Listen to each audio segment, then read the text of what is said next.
Hi there. Today I want to address one of the most difficult questions in sales, and that is this. When's it time to let go? And when I say let go, I mean, when is it time to stop considering a customer a viable prospect in your sales funnel? Man, there is nothing that takes up more sales energy and time than a sales funnel that's clogged up with stuff that's never going to close. You know, as a manager, I hated it because I would sit there and my salespeople would be coming to me going, "Boss, look at all this stuff I got in the funnel." And we go through them one by one, and there were a lot of them that would never close. But the thing of it is, they take up headspace for a salesperson. Salesperson's always sitting there thinking, well, you know, this might happen.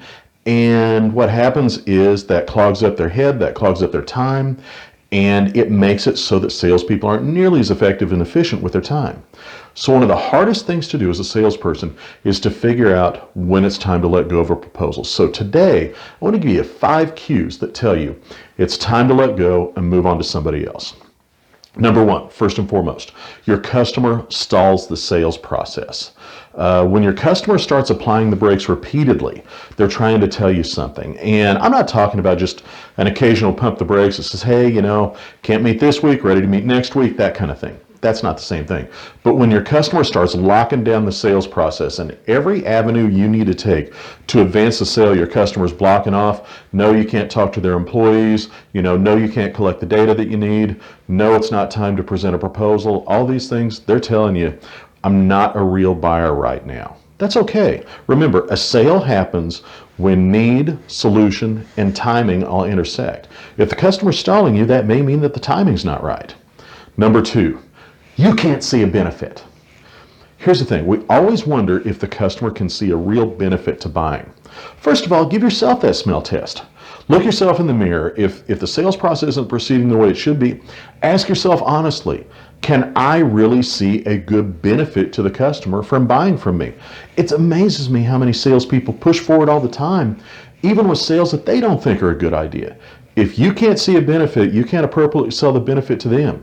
If you can't see a benefit, maybe it's time to be a good salesperson and disqualify that out of your sales funnel. Number 3, this happens a lot. You're in the friend zone. The friend zone, I'm not talking about the dating friend zone here. I'm talking about the sales friend zone. Your customer loves you. Your customer loves talking to you. They'll see you whenever they want. But anytime you try to direct that conversation around to business, anytime you start trying to move around to a viable proposal or an opportunity, they shut you down. They keep wanting talking about personal stuff. Well, how are you doing? What's going on with you? That's okay. It's fun to talk to them. But sometimes what they're trying to tell you is, I like you, I enjoy being around you, I still want to remain in contact, but I'm not going to buy from you right now.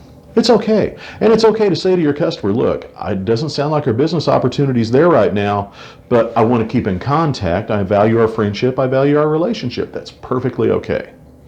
Number 4, they genuinely, actually, really don't have the money for what you're trying to sell. Look, people get embarrassed when they're talking about finances if they don't have the finances that they need in order to buy something. Sometimes you again have to be a good business person and give things a smell test and ask yourself, is it realistic to think that they can actually come up with the money for what it is that I'm trying to sell? Whether that is a budgetary issue and they just can't get around the budget, or whether the money just actually doesn't exist. If it looks like they can't actually afford what it is you're trying to sell, move on. There are other customers who can.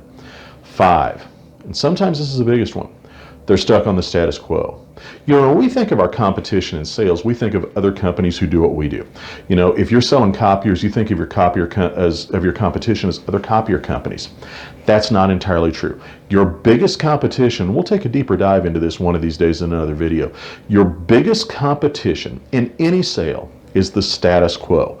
The easiest decision for your customer to make is no decision at all. They're just going to stick with what they're doing right now.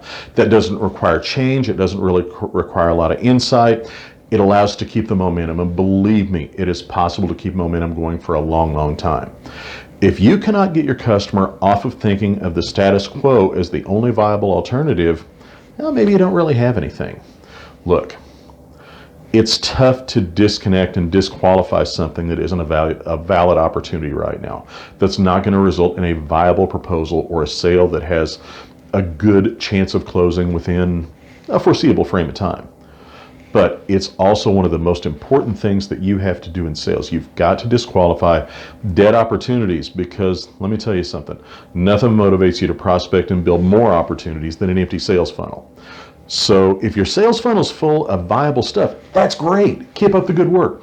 But if your sales funnel is full of stuff that isn't going to close, empty it out, clear it out. Clear up your head, get rid of some head trash, go out and find some new stuff. Look, it's a big old world out there. There's a lot of business out there. You don't have to get wrapped around the axle around one or two particular deals that aren't going to close. It's okay to say no. Your pocketbook will thank you, and guess what? Those customers will thank you too. That's all I've got for right now. Thank you. We'll see you next time.